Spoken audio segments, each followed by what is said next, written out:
A long, long time ago. Actually, it was last week. In a galaxy far, far away.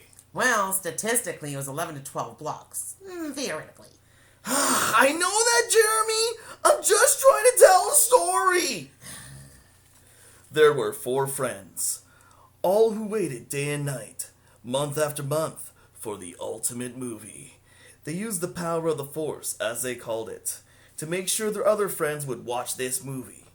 They were ready to embark on a journey that they would never forget, or at least be forced to not forget, by relentless marketing and constant reminders from armies of virgins. This is their story. Oh man, this line for The Force Awakens is taking so long. Hey, Terry. Dude, you made it. This wait is gonna be so long. Yeah, I booked 2 weeks off so I can wait in line. What about Christmas holidays? Oh, it is Star Wars. My family will understand. Yeah, that makes sense. Hey guys! Hey Brent, you made it. Yeah, have you seen Carrie? Yeah, I think it was just working on his costume. Hey guys! Dude, what are you wearing? You're dressed as Jar Jar Binks? Yeah, I thought.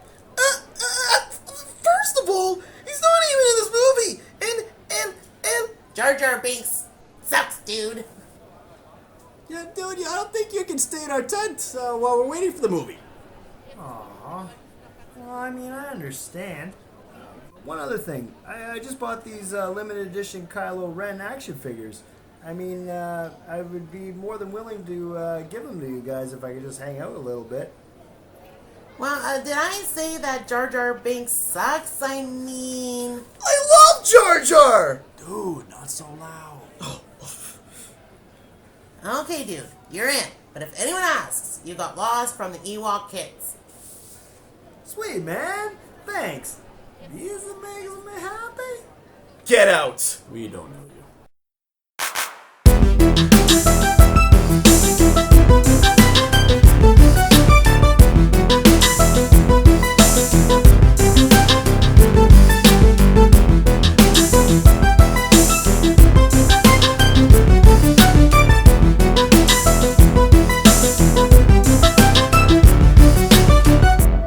Hi everybody! This is Jpar and you are listening to the We Promise Nothing show. This week we have Kathy, we have Scotty, and we have Da Boo. But before we get started, I'd just like to remind everyone that all our great music is brought to you by SoundsLikeAnEarful.com. If you need great music for your podcast, check them out. SoundsLikeAnEarful.com. Now, before we get into this, I didn't want to say a little thing, but we might be doing a Star Wars episode. What? Woo! Star Wars, motherfucking Star Wars. Gonna review Star Wars, so fucking awesome. And thank you, Kathy. You're welcome. And we have Scotty with us this week. Long-time listener, first-time participator. And how do you feel about being on the show? Pleasure to be here. I've enjoyed the podcast at home, and I'm really glad to be here. Me and you recently did a comic book thing that I'm gonna throw up. Don't throw up. Don't do that. I'm gonna throw it up on YouTube because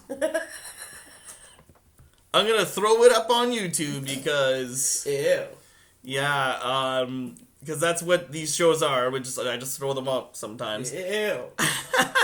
No, but me and Scotty, we talk about some comics. It's a little 15-minute segment. It doesn't take a lot of your time. If you like the content that we're doing here on the We Promise Nothing show, you might want to check out that and support that as well. Yeah, it's We Promise Comics. We promise. Actually, in that, we actually promise something. We promise comics, and that's what we talk about. All right, so Boo, Kathy, welcome to the show. Say hello to the audience. Hey. Hi, guys. All right, and as I said earlier, we are going to be talking about Star Wars, the Star Wars saga, the original saga, not those shitty prequels. And we're going to, just with the new movie coming out, The Force Awakens, I thought we deserved, and those movies deserve to be mentioned because everyone here loves those. This isn't like a Peanuts thing, guys. Like, we're not divided in two. Everyone here loves Star Wars. And guess what? Woot woot! Get on the hype train for Star Wars! Now, Lip's gonna sue me. Copyright pending. Lip, I'm so sorry you couldn't be here this week for that because I really wish that you would have said that instead of me. So Star Wars, A New Hope, Empire Strikes Back, Return of the Jedi. There's just so much we could say about it. And guess what? We didn't even do any research because we were so like... Now I feel stupid because I usually look up like trivia and stuff like that. And, We did. Well, the first time I did watch it, I watched it in Toronto at the theater. And it was like, I don't know, I can't remember what year. What year was it? You want to say 77, is The it? first Star Wars movie, yeah, in 1977. All right, George confirm Lucas that first, created Boo. the Star Wars I bet you Scott's right, though. trilogy. Yeah, I was very young, but I But I do remember from the it. special edition, at the beginning of the special I'm edition aging VHS myself now. tapes, and we'd always go, in 1977, George Lucas created the Star Wars trilogy. He's bang on. Perfect. Right. It is exactly that, 1977. Oh, good job, Scotty. Woo! No. All right, so passed. 77. You've passed the Goes test. well. Geek level 10. Critical. The Force is strong with this one. All right, so Trivia. yeah. So what was your experience when you saw that, Kathy? Well, I was about young, and no, I was about 5 years old when I went, and I remember just being completely lost in it, and I think that might have been the first movie ever that I didn't fall asleep on as a kid because as soon as a movie would come on, I would instantly fall asleep. It's one of the ways my parents used to get me to go to sleep. But no, I actually stayed awake through the whole thing. I was completely amazed by it. It was. I can see the ads now. Bring your kids to Star Wars. They won't fall asleep. That's a great selling point for the movie. I'm just saying for myself. It was. It kept. I'm just saying. Well, it kept you know, my I didn't fall attention asleep, from- so it's okay. Yeah, I like it. Well, for me, there was one thing I thought that was different. I think for the movie, I actually heard the other time. It had something to do with I think George Lucas admitting that it had more to do with more of a soap opera when he intentionally wrote. It's Star a Wars. space opera, is what it's considered, and it's because I think Space Odyssey already came out at this point and was considered this genre a space opera. Like people were getting obsessed with those kind of movies at that time. But what I think what everyone loves about Star Wars is that it's like that perfect collaboration of like fantasy and science fiction, and as someone's also pointed out, it's also part Western too because there's like a lot of shootouts and stuff, right? Bounty hunters, Right. outlaws, rebels. Mm-hmm. True enough. So it's very like cool. It appeals to all genres, and you know, it's like there's a lot to like about this. Like, I mean, if you haven't seen the original Star Wars movies, like Star Wars: A New Hope, Empire Strikes Back, Return of the Jedi, I mean, what are you waiting for? I mean, Force Shame. Awakens is coming For out. shame. And everyone's gonna be. I mean, maybe you're not a science fiction fan. Whatever, that's cool.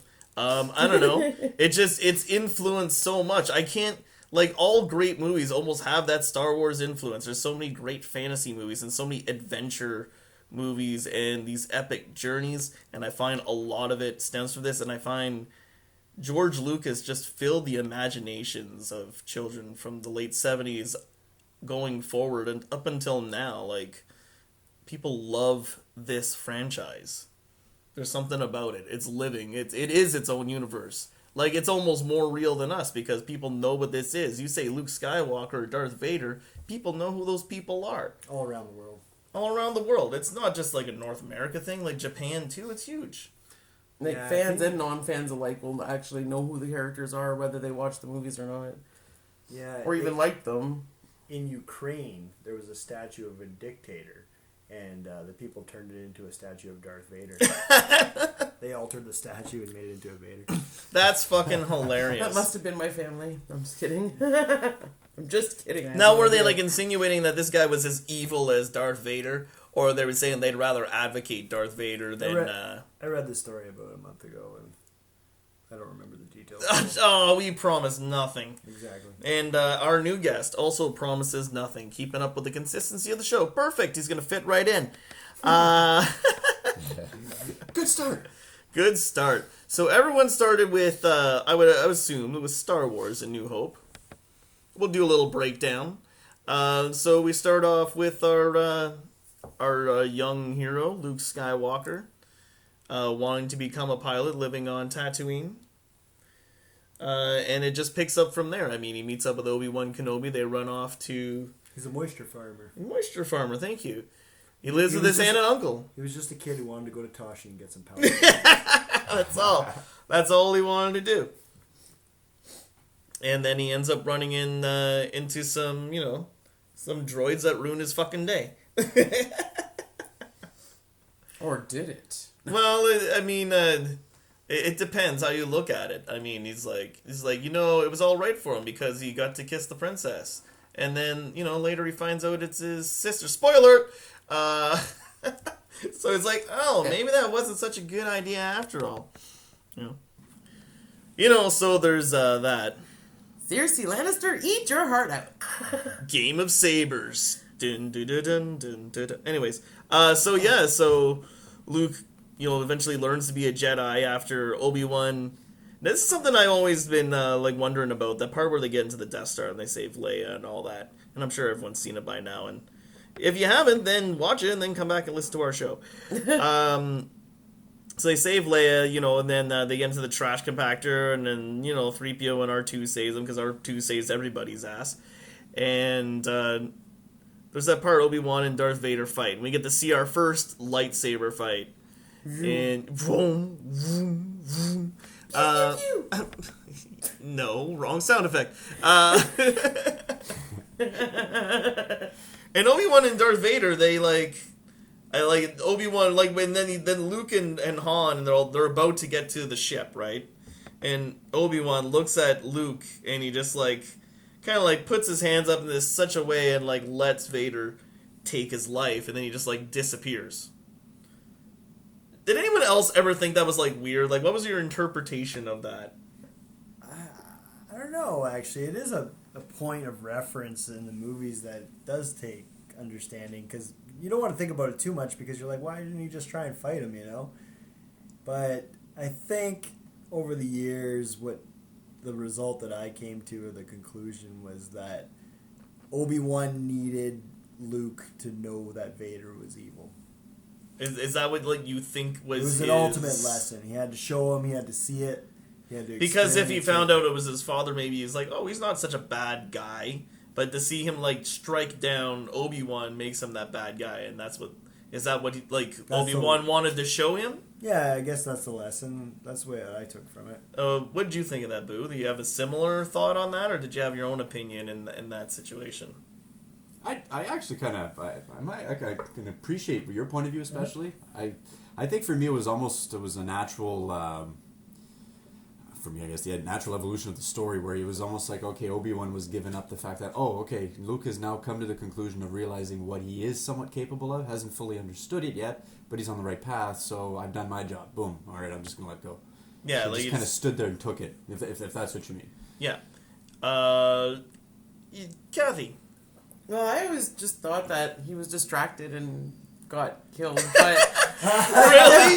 You think a Master Jedi Obi-Wan Kenobi was distracted? That's awesome. I don't think that anymore, but I mean at one point that's what I thought.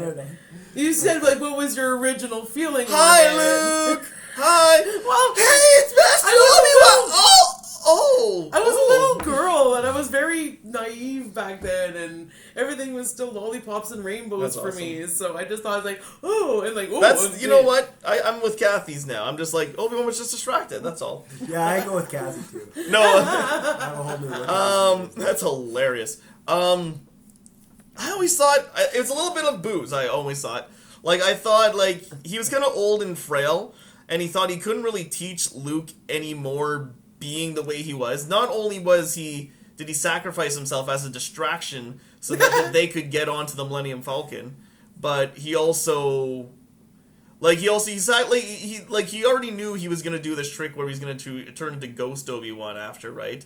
And say he knew he had the ability to do that because Qui-Gon did it already.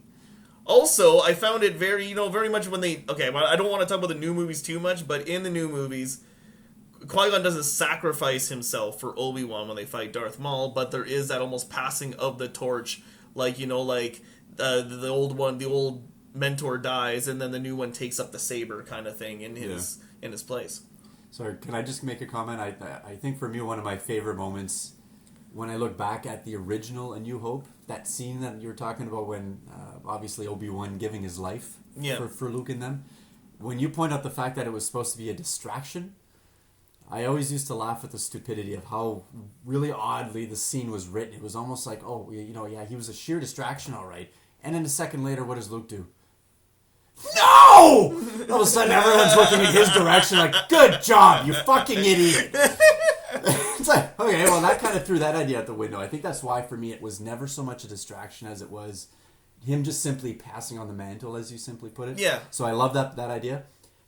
Scott, you made a great point, though. It's almost like, even more so from a mentor standpoint, he's actually passing on the torch that much more of in a symbolic fashion, I think. It is very much a message. He's trying to point out to Luke that, watch this guy. He's striking me down without a, seconds hesitation. Yeah, and you're saying that was kind of giving Luke the impression like, oh, this guy really is, evil incarnate, right? Mm-hmm. So I appreciate that, really.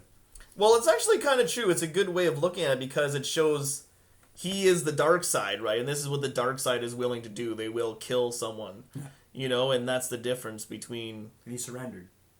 Yeah, and he surrendered. You're right. He put his good call. Yeah, exactly. Yeah. He surrendered and he killed him. And that's what, the dark side's about. They're not about honor or anything like the Jedi. They're about, dirty tactics and the dark side. It's all about doing the wrong thing for them, So yeah, good call. So anyway, they finally get out, and then at the end of Star Wars, A New Hope, Han Solo's taken off with his cash, and it seems like he doesn't give a shit about anyone except his money. And, the Rogue Squadron's getting all fired up to go into the Death Star. It's that great scene at the end where the X-Wing fighters go in and, Luke Kenobi finally reached his dream to be a pilot, and he meets his old friend. It was, we did this the other day. We actually determined which one was which. So there's Dax is, fuck Dax. That's not the one. It's Wedge, stays alive throughout all of them. And his friend's name is... Was it Dax? No, Dax died in Empire. Dax is the Empire, is the co-pilot. Why can't I remember... Riggs? Riggs, right? Yeah. Oh, yeah, which was a funny thing that Lip actually mentioned to me the other day. The Final Fantasy VII series has Riggs and...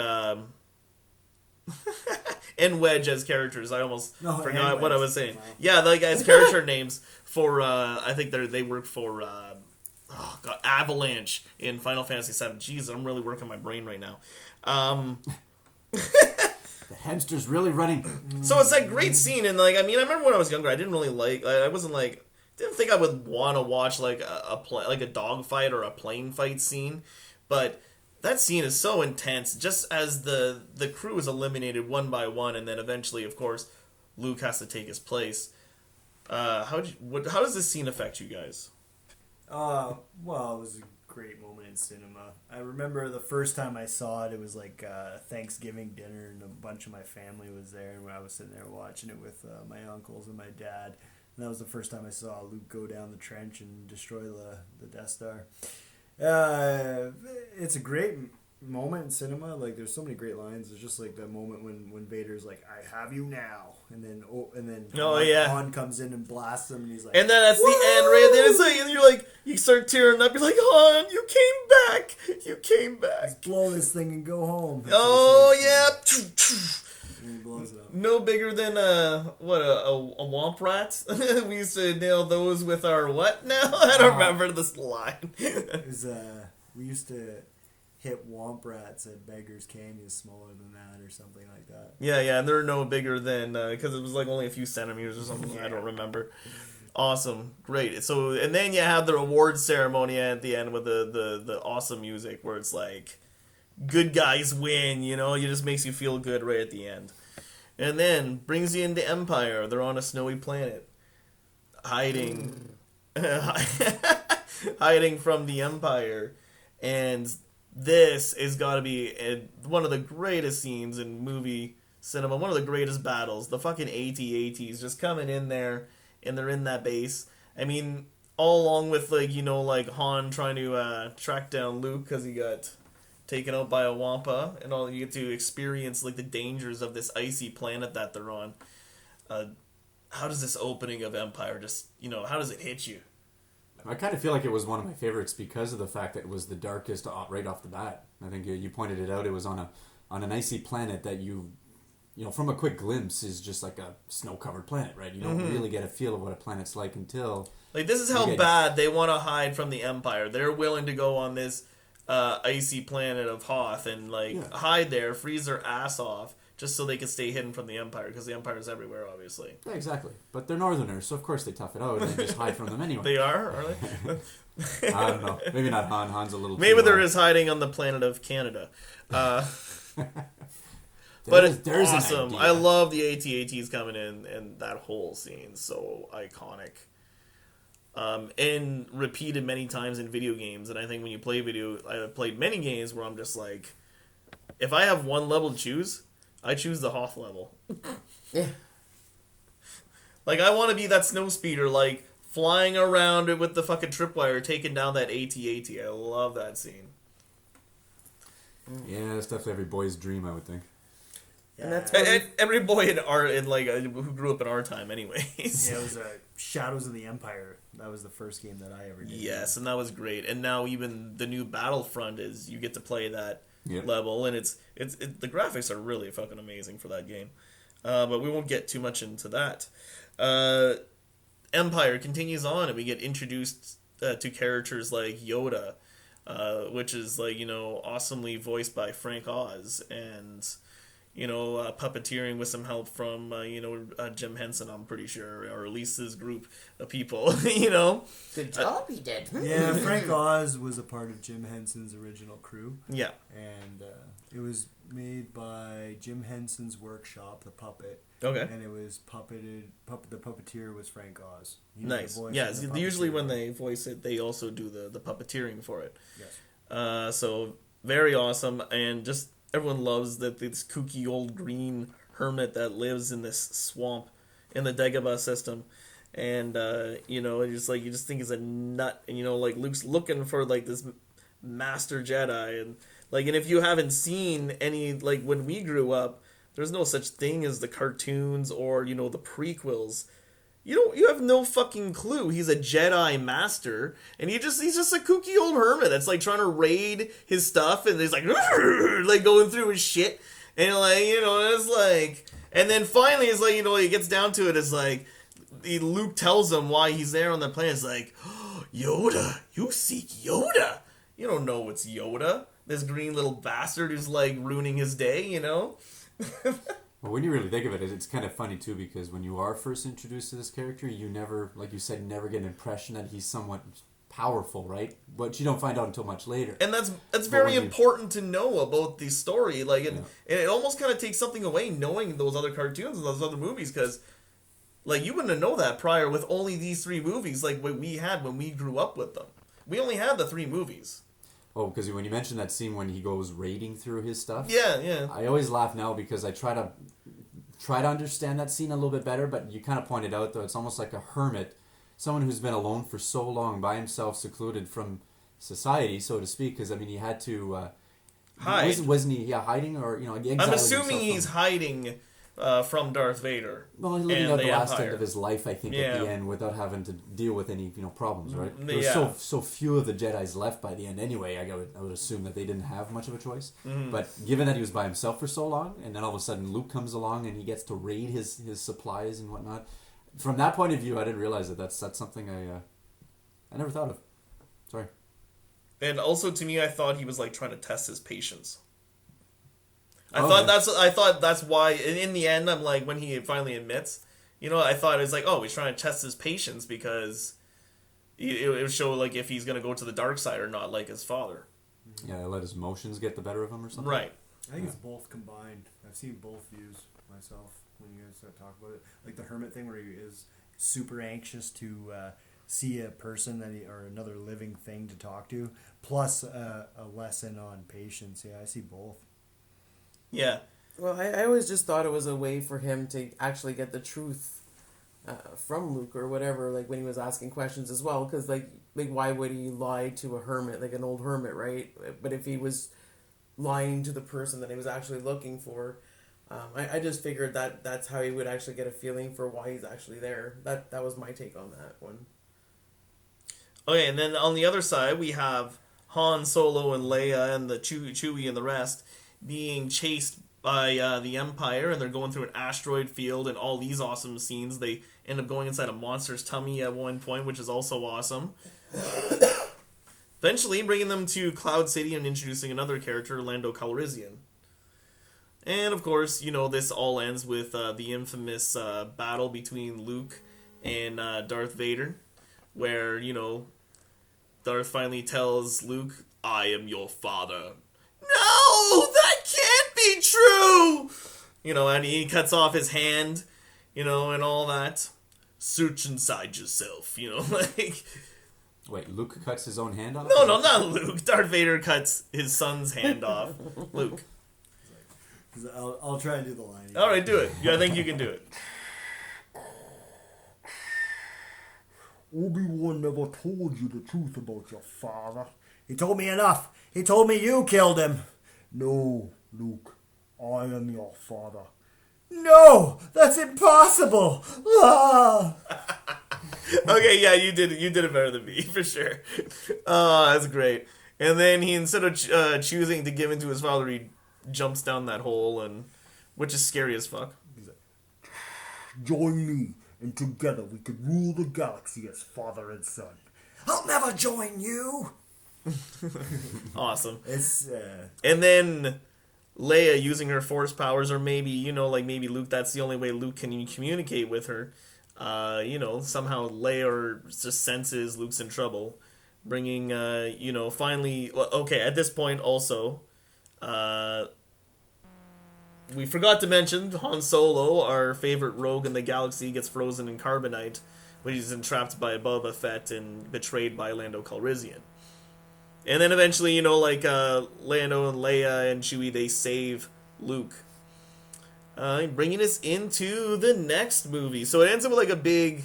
And okay, and we gotta talk about the impact of that, because that's never been done in cinema before.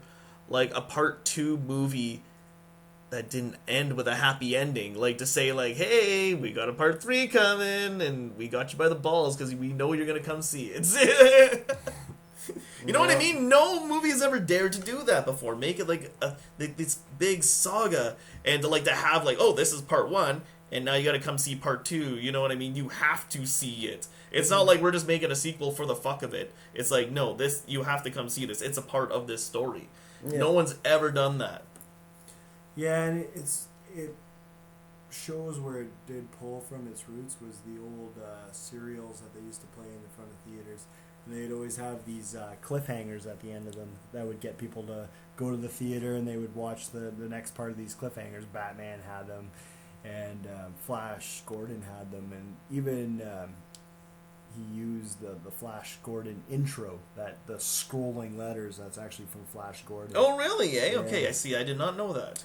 And he actually got into some trouble with the Writers Guild, too, as well. But... yeah, and those cliffhangers were a big part of those serials, and I think that's where the episode comes from, too. It's kind of almost a tribute to those serials, those old serials from the movie theaters. It was always some random episode, and you always missed 2 episodes before it, but you got 3 consecutive, you know? And that's where the episode numbers come from as well. Okay, that's cool. I didn't actually know that. That's really cool to know that. Awesome. And then, so yeah, that's... But, I mean, that hasn't been done for such a long time, because there hadn't been, like, serials. Well, from 1977, it wasn't that far, but it was far enough from 1977. Yeah. And now you see everything emulate this trilogy thing. Everything wants to be a trilogy in a franchise, you know what I mean? Mm. And, of course, now we're getting into movies who get beyond trilogies and do other things. But, I mean, Star Wars was the first. It really got popularized, this whole thing. At least especially the way the movies were put together, the way they were prepared in advance, yeah. And then you seen it done again with, like, Back to the Future, which was cool, you know? And then many, many others after followed. That's right. Now going into Return of the Jedi, and we'll talk about the title. I heard that they wanted to call it Revenge of the Jedi. Oh, yeah. And then George Lucas changed it because he said Sounded too much like the second? Jedis do not take revenge, so it's Return of the Jedi. And then later, when they did the part 3 of the prequels, it was Revenge of the Sith. So it was kind of like the opposite of what like Return of the Jedi was. But not talking too much about the prequels. Anyways, getting into Return of the Jedi, it opens up in another awesome scene as we're brought back to Tatooine. And I think it's like actually 3PO and R2 who are, is it them? I think they're like going to Jabba's palace. Mm-hmm. Yes. And we're introduced into, you know, those characters. And Jabba has, you know, Han Solo on display as a piece of art in his palace.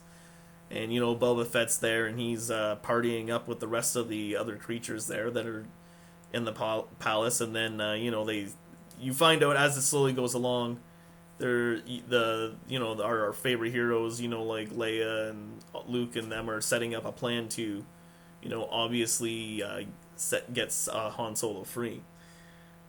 Now, how's this scene play out for you? How does this feel for you? It's another memorable scene. I remember watching it when I was a kid at a birthday party. The first time I saw the Jabba the Hutt scene, and just got me really interested in movies and impacted the way that I look at movies and my interest in movies. I always wanted something to be as good as Jabba's palace or as good as the Battle of Hoth. And always looking for it still to this day even. It's great. It's fun. There's lots of characters. It submerses you in the world. It's just a great scene. You got Leia coming in as a hero. You know. Yeah, she's coming to save Han. Save Han, which is actually not typical, especially back then. Mm. And that's awesome. And that's, you know, and that's why women love Leia as a character, because she is that strong female character. How does this scene affect you guys? I laughed, I cried, it became a part of me. No. And then my tongue did the Jabba thing. I know there's no camera and you can't see that, but just imagine like me being choked by Leia and then my tongue going back and forth or something.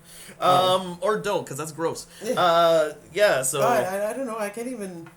So many thoughts are going through my head. A few more Muppets in here, Muppet kind of characters in here. Yeah. Like Jabba's little alien, just like like laughs at everything. Yeah. It's Crumb, but I can never remember the Gracious Crumb. I can't even. Salacious Crumb? Yeah, that's Salacious it. Crumb. Really? I see you guys know the name of that character. That's funny. Yeah. So like Luke shows up and then convinces him, you know, like Jabba's I don't know, assistant or whoever he is, to let him in, the guy with the weird tentacle thing around his neck. You know, to let the blue he's like looking at, no, not the blue man, he's like got the, never mind, I'm not even gonna, I can't explain it, I won't be able to do it justice. Okay. Anyway, so, you know, like, Luke's in, he's like, oh, he insisted to speak to you, you know, you're reading in the alien language, and it's like, oh, you fool, he's using an old Jedi mind trick, you know, like, it's like, so Jabba you can't use mind tricks on him. And then they dump, like Leia's the slave, like she's chained up, he's got Han on the wall, like Chewie is a prisoner, you know, like it seems everything's starting out bad for the Return of the Jedi, and Luke is dumped into this cage with this huge Rancor creature that obviously eats people, you know, which is just like an amazing scene, and he really gets to show off his Jedi powers for the first time. It all boils down to them being dumped into the Sarlacc pit. And, you know, Luke, it's like, this is your last warning, Jabba. And then Jabba laughs, you know, like, oh, whatever, you know. And then Luke does that Jedi thing and kicks everyone's ass. And, you know, Boba Fett gets accidentally defeated and eaten by the Sarlacc. And they blow up the sail barge. And they blow up the sail barge and the awesome music hits. Don't forget those boom. droids. Oh yeah, don't forget the droids. That's awesome. Love that scene, and also proves that Boba Fett sucks.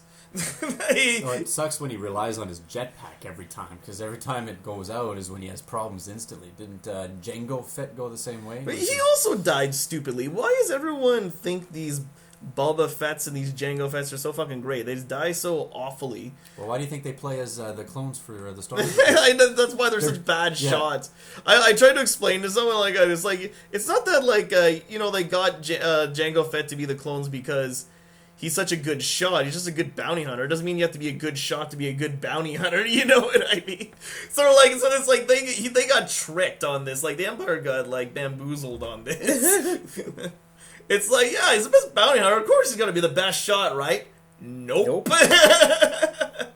And he's like easily defeated by Mace Windu in Attack of the Clones. And then Boba Fett is easily accidentally defeated by a blind Han Solo. You know? Yeah, another. These bounty hunters, they're not so great. Probably another one of my favorite scenes in that whole series was when, just like hearing Han say, Boba Fett! Boba Fett! Where? Yeah, And then there he's gone. It's like, oh, well, that guy could have been a cool character, but he just died really terribly. Yeah, it's like, I could have sworn that guy was really important at one time. It's like, no, he doesn't mean dick all. He's Sarlacc Chow. Anyway, so it continues on, and they end up going to, they're trying to sneak onto the forest moon of Endor because the Empire has a base there, right? Mm-hmm. And also, they're reconstructing the Death Star. Yes. Yeah. The Empire's Death reconstructing Star the Death Star. Number 2. Death Star number 2. So they're trying to shut down the beam, the tractor beam, so that way they can, or the shield, I should say, so that way they can actually destroy it again. Yes. And then when they get onto this foresty moon of Endor, they come across some more like cutesy characters that they could sell in toy stores of children, which are the Ewoks. Ewoks. And then they also made some like crappy Ewoks movies after. So they really did try to push that. Yeah, so they meet up with Wicket, who is like a part of the Ewoks. Chihuahua. Yeah, played by Warwick Davis. Warwick Davis, who appears later in Willow, which is another George Lucas film and a great fantasy film. It's kind of like George Lucas's take on the fantasy, just the fantasy without the sci-fi. And I actually really enjoy that one too, but maybe we'll review that another time.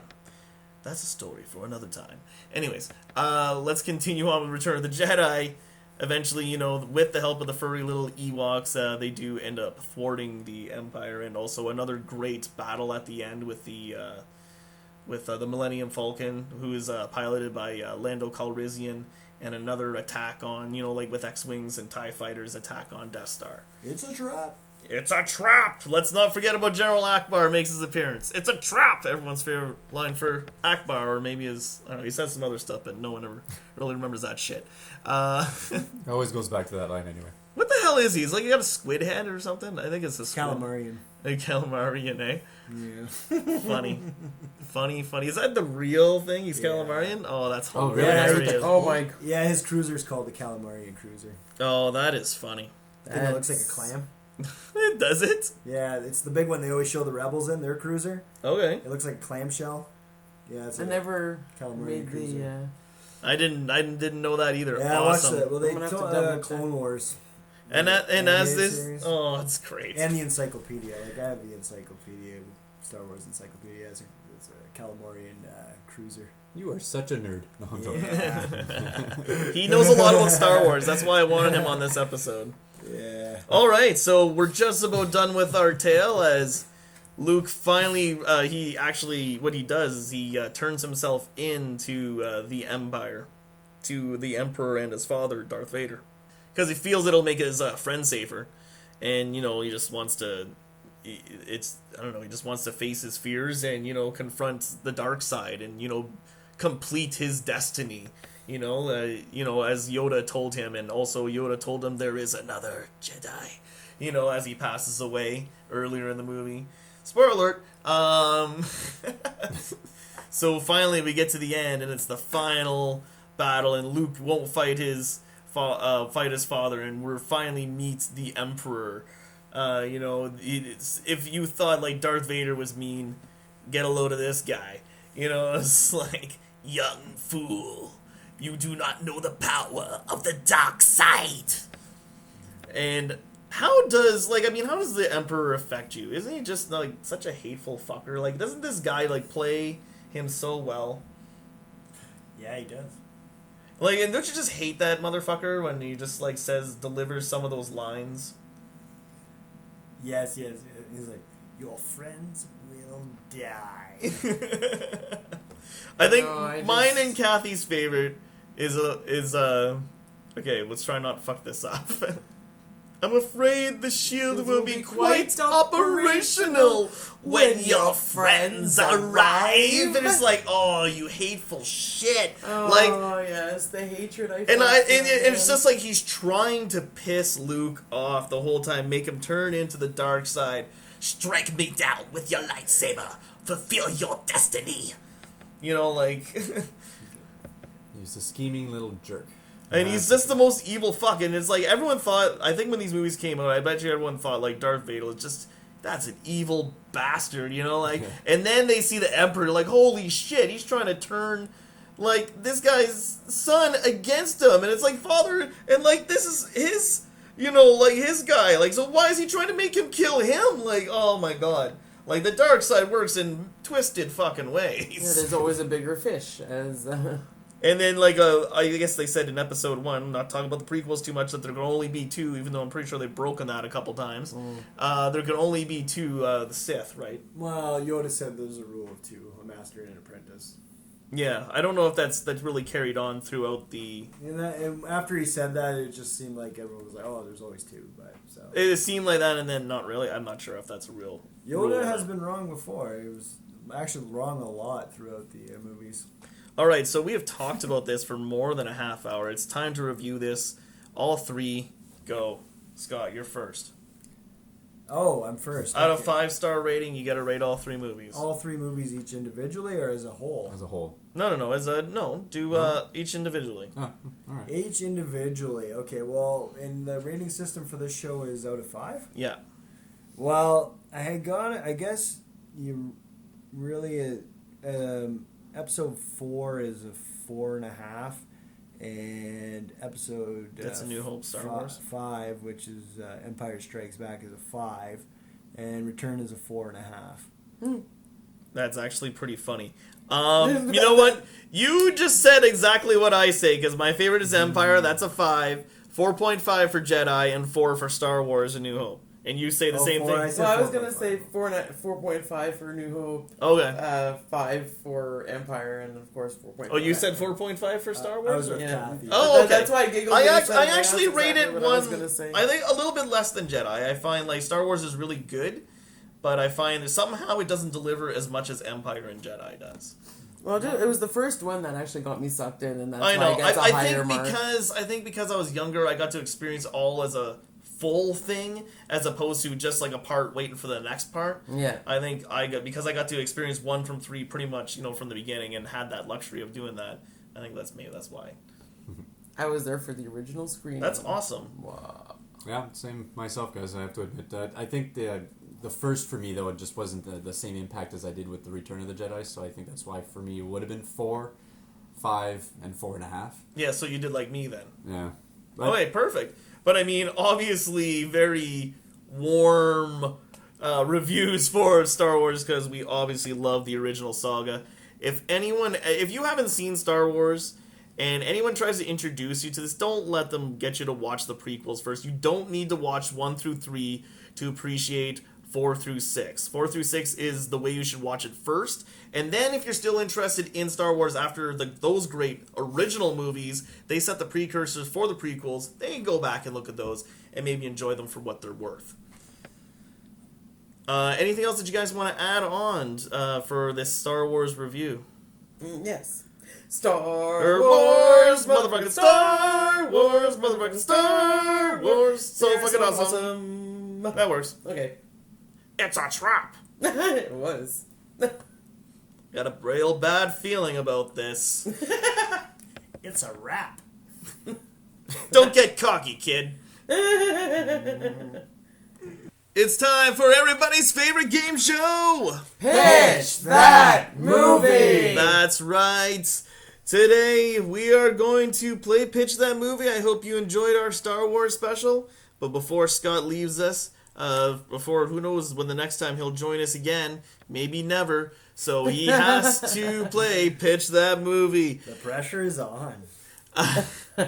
So this is usually when I play a picky movie producer who has to accept one of these pitches of these movies from a random celebrity name, random genre, random a prefix, suffix. I got it right, and that's a joke from the old episode, folks. Go back and check it out.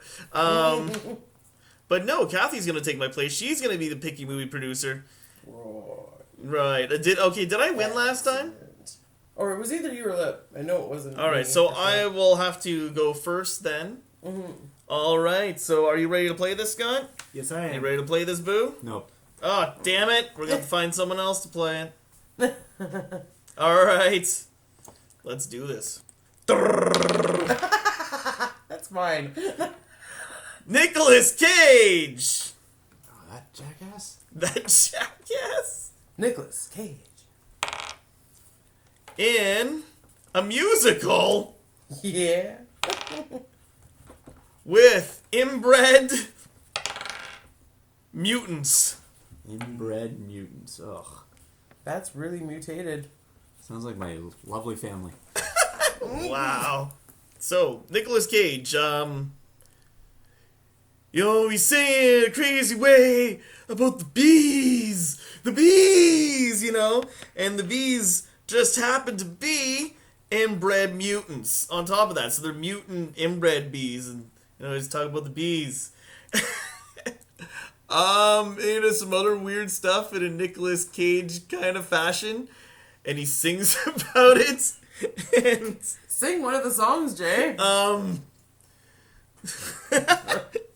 you can't hate it. Okay, this time I can't think of anything.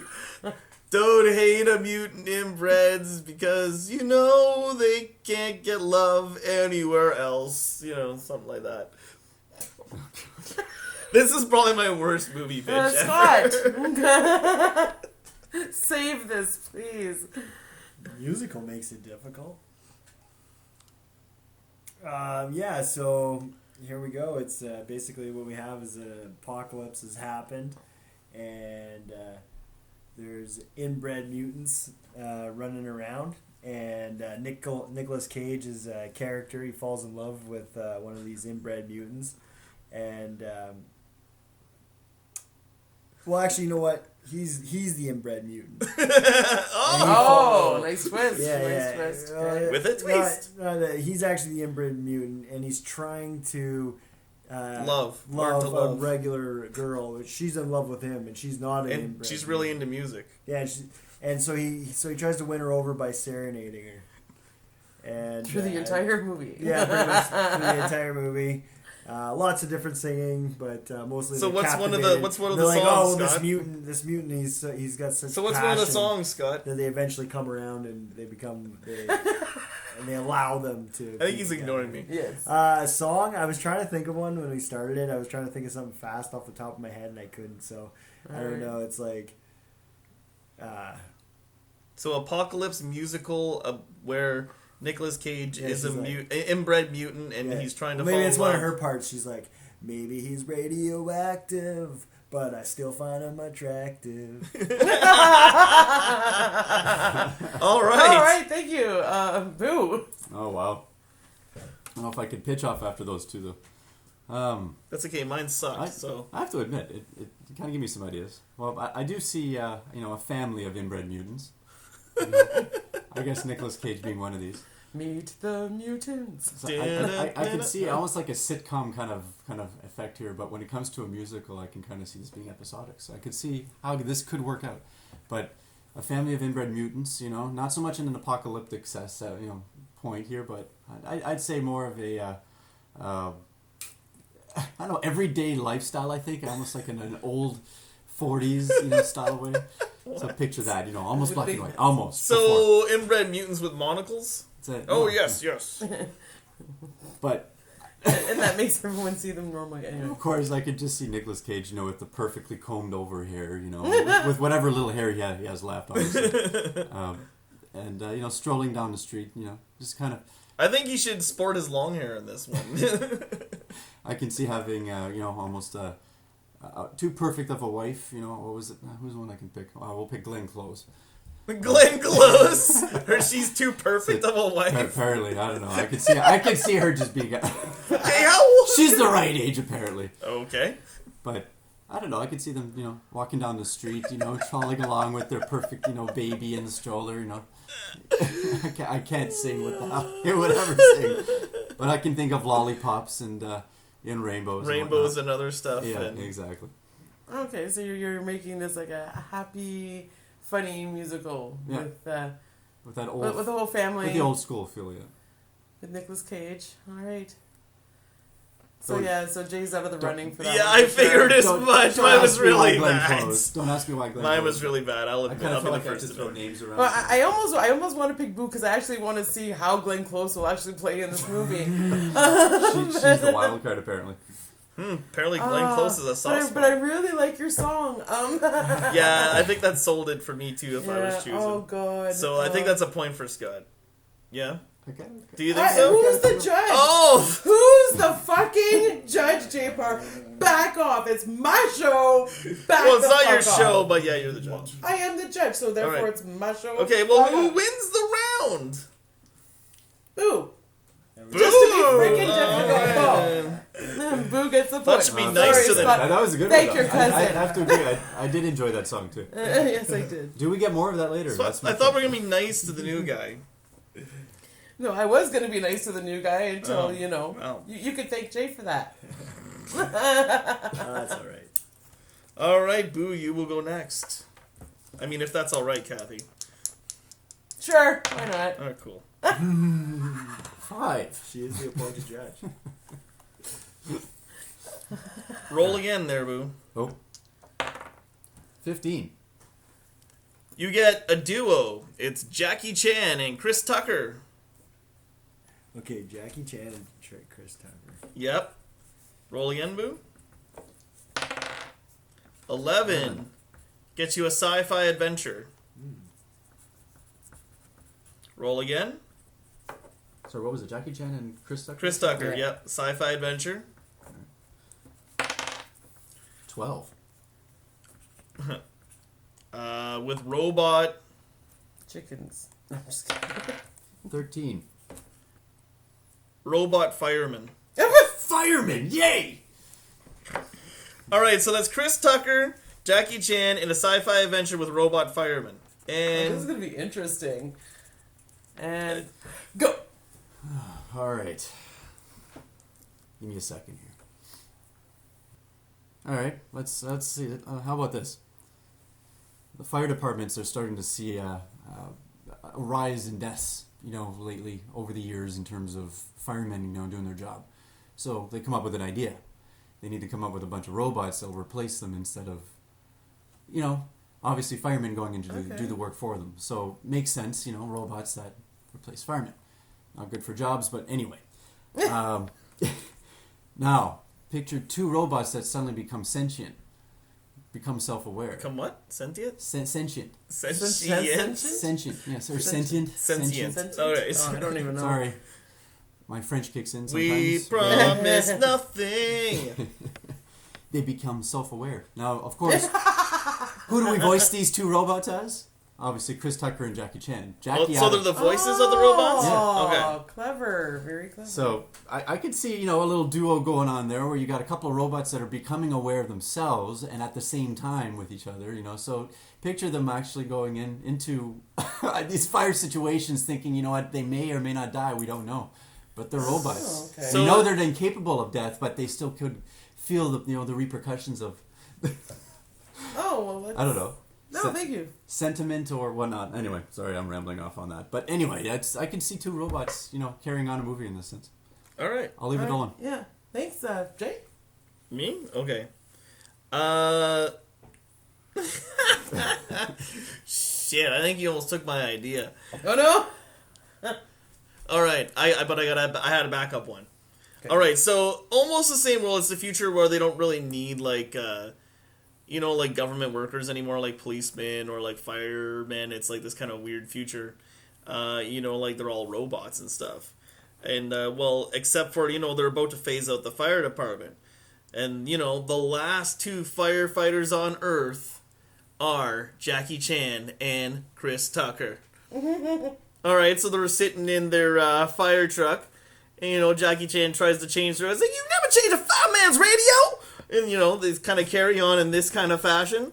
So something happens where the corporation that helped make the robots, they decide they want to make they're gonna put like they're gonna hack the robots, put like a virus in them to make it so they don't work. So that way they're gonna make the governments pay more money for their fire robots because they've already almost made firemen obsolete. So this is where so now the firemen robots have like gone out of control. So you need the last two firemen, Jackie Chan and Chris Tucker, to save the world from the firemen robots. All right. Yeah. Oh, okay, I get that. So you have... So it's a world full of all robots, except there's these last two firemen, Jackie Chan and Chris Farley, and Not Chris Farley. Chris Farley. Where'd Chris Farley come from? His parents. Oh, God. Sorry, Chris Tucker. I was thinking Chris Tucker came with Chris Farley, and they're completely... Anyway. And they're doing... And it's called Fire Rush. Oh, you even named it. Oh, Ooh. Points for naming. No fair. Well, name yours. Okay, so Jackie Chan and Chris Tucker are two time travelers, and they have to travel back in time to destroy the robot firemen because they were created in a lab, and they eventually took over the entire world, and there was just robot firemen everywhere. And there wasn't a fire. Like a Terminator feel to it, right? Yeah, like Terminator, right?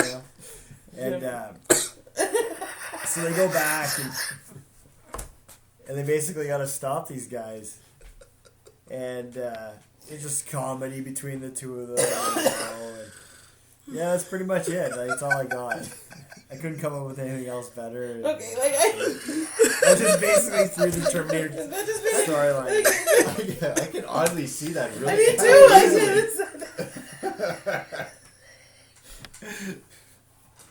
All right, so who wins It's that round? really difficult because yours made me laugh the most.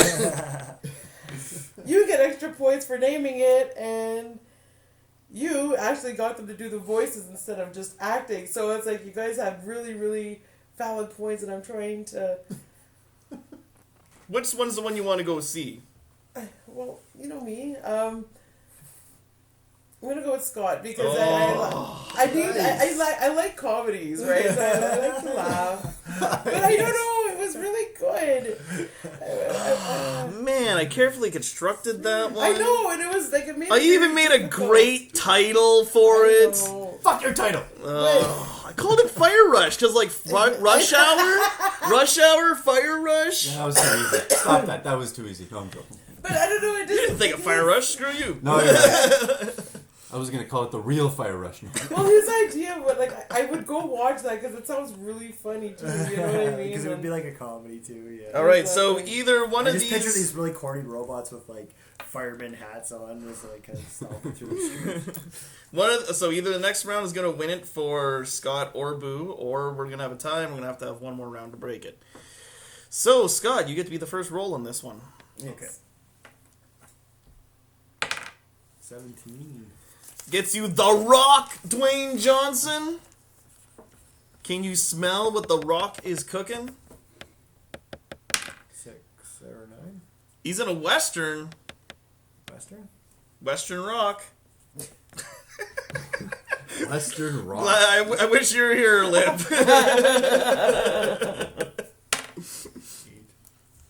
With Scary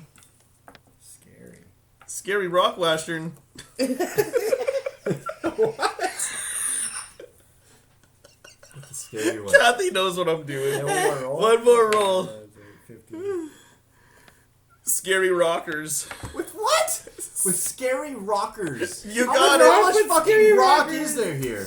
Oh my god. Really? The Rock in a Western with scary That's rockers? what I'm saying. Like, how much rock can you have in a movie? Welcome to Sudbury. Oh my god, that'd be even worse. Alright, no ideas. Come on, Kathy. Oh, I didn't even think of it. Sorry. There goes Zipping good. it. What's this scary rock Western? Say that 10 times fast. Rock, Western, scary rockers. Okay, let's go. Okay, so basically it's the end of times.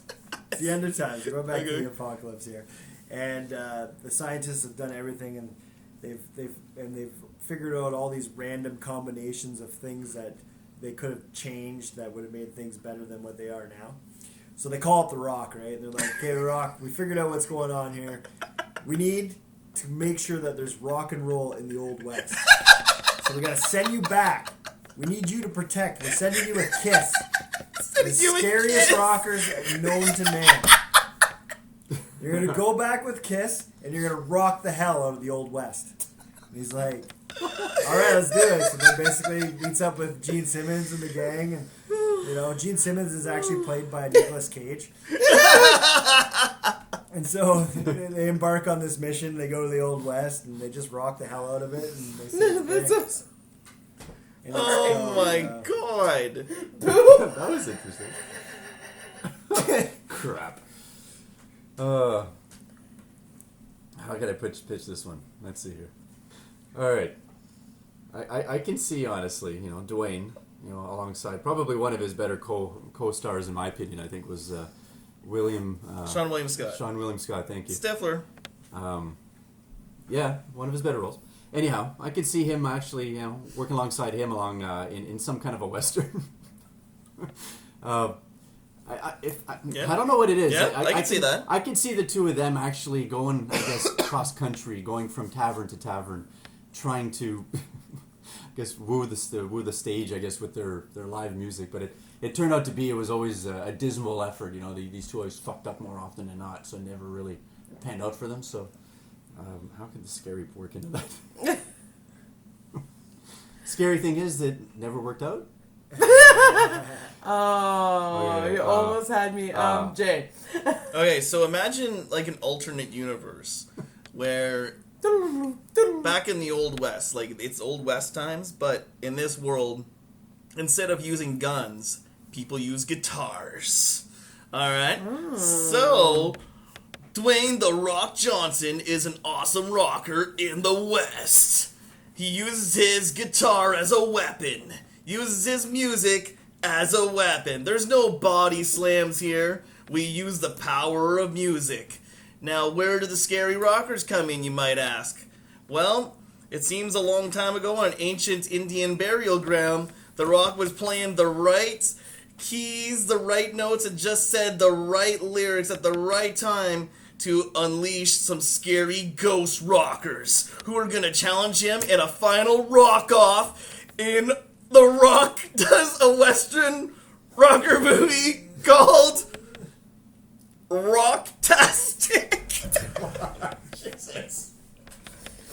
Sorry, a fistful of rocks. That's what it's called. A fistful of rocks. Oh my god. Okay, I'm sorry, Jay. God has that one. The hands down, I have to say. Definitely had more volume, I think. Yeah. Sorry, it had to be the last round. I was going balls to the wall.